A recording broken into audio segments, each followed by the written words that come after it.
নমস্কার বন্ধুরা, খুকু রান্নাঘরে তোমাদের সবাইকে স্বাগত।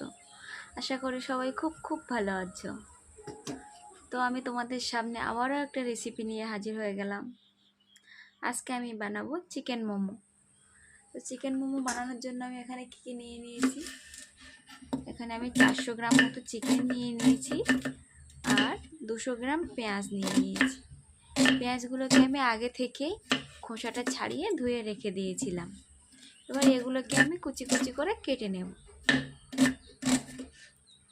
আমি যতটা চিকেন নিয়েছি তার হাফ পরিমাণ এখানে পেঁয়াজ নিয়েছি।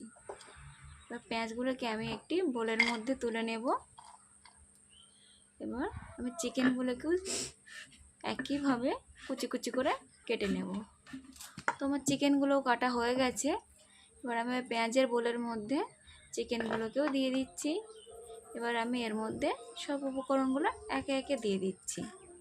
প্রথমে দিয়ে দিয়েছি আমি স্বাদ মতো লবণ আর ক্রাশ করা গোলমরিচ, আর দিয়ে দিচ্ছি আদা রসুন বাটা আর ভিনেগার আর সয়া সস।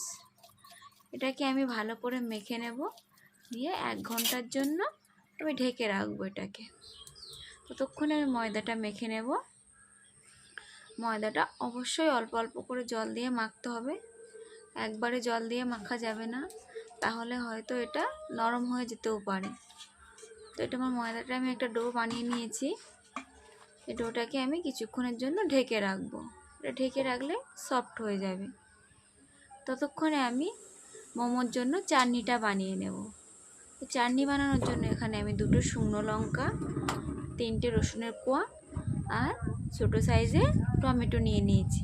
টমেটোটা আমার যতটা লাগবে আমি ততটাই নিয়ে নিয়েছি। এবার এগুলোকে আমি ভালো করে সেদ্ধ করে নেব। এটা সেদ্ধ হয়েছে কিনা আমি একটা চামচের সাহায্যে দেখে নেব ভালো করে। এগুলো আমার সেদ্ধ হয়ে গেছিলো। তো আমি এগুলোকে এবার একে একে উঠিয়ে নেব। ওঠানোর পর এটা আমি ঠান্ডা করতে দেব কিছুক্ষণের জন্য। তারপর আমি এটা একটা পেস্ট বানিয়ে নেব। এবার আমি একটা কড়াইতে সাদা তেল দিয়ে দিয়েছি অল্প পরিমাণ, তার মধ্যে একটু রসুন কুচি আর আদা কুচি দিয়ে দিলাম। এগুলোকে আমি একটু হালকা ব্রাউন করে ভেজে নেব। এর মধ্যে আমি দিয়ে দেবো আমার যে টমেটো, শুকনো লঙ্কা, রসুনের যে পেস্টটা ছিল সেটা আমি দিয়ে দিচ্ছি এর মধ্যে। এবার একটু নাড়াচাড়া করে এমতো পর্যায়ে আমি 1 বাটি টমেটো সস দিয়ে দিলাম এখানে। টমেটো সসটা দিলে একটু ভালোই লাগে খেতে, টেস্টটা বেশ ভালোই হয়। তো এবার তাই জন্য আমি একটু টমেটো সস দিয়ে দিলাম। ময়দাটাকেও 1 ঘন্টা পরে প্রায় খুললাম।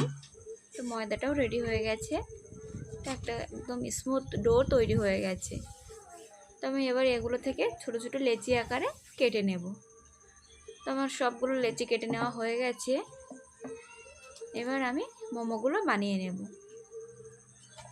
আমার চিকেনটাও 1 ঘন্টা রেডি হয়ে গেছিলো, 1 ঘন্টা ঢেকে রেখেছিলাম আমি।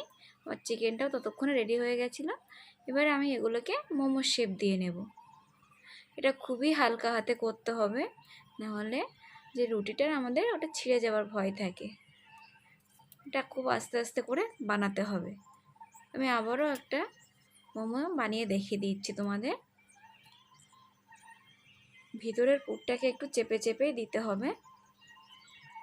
আর হ্যাঁ, আমি কথা বলতে বলতে তো ভুলেই গেলাম, তোমরা কে কোথা থেকে দেখছো সেটা কিন্তু অবশ্যই কমেন্ট করে জানাবে। আমি পরের ভিডিওতে তোমাদের অবশ্যই ধন্যবাদ করতে পারি। অবশ্যই জানাবে তোমরা কে কোথা থেকে দেখছো। তো আমি সব মোমোগুলো বানিয়ে নিয়েছি। এবার আমি এগুলোকে স্টিমের জন্য বসাবো। তো আমি আগে থেকে একটা গামলির মধ্যে জলটা বসিয়ে রেখেছিলাম, জলটা একটু ফুটিয়ে নিয়েছিলাম। তারপরে একটা এরকম ফুটো ফুটো একটা থালা ওর উপরে দিয়ে দিয়েছি আমি, দিয়ে এতে একটু হালকা তেল ব্রাশ করে নিয়েছি। আর এই যে এটা একটা ওখানটা ফুটোটার জন্য আমি ওখানটা একটু ময়দা লাগিয়ে দিয়েছি যেন স্টিমটা বাইরে না যায়। তো এটাকে আমি প্রায় 25 মিনিট মতো স্টিম করে নিয়েছি। তো 25 মিনিটে পুরোপুরি আমার মোমোটা রেডি হয়ে গেছিলো। তো আমি সব মোমোগুলো আমার একে একে আমি স্টিম করে নেব এভাবে। সব থেকে সহজ রেসিপি যদি কিছু হয়ে থাকে মোমো বানানোর রেসিপি, এর থেকে সহজ রেসিপি কিছু হয় না। তো আমি একে একে সব মোমোগুলো বানিয়ে নিচ্ছি। রেখে দিয়ে আমি আবারও এটাকে ঢেকে দেবো, 25 মিনিটের জন্য রেখে দেব। 25 মিনিটের মধ্যে এটা পুরোপুরি কুক হয়ে যায়। তো আমার মোমো অলমোস্ট রেডি। আর এদিকে আমার ছেলেও খাওয়ার জন্য খুব বায়না করছিল। রেসিপিটা তোমাদের কেমন লাগলো অবশ্যই জানাবে কমেন্ট করে, আর ভালো লাগলে পাশে থাকবে আর আমার চ্যানেলটিকেও সাবস্ক্রাইব করে দেবে।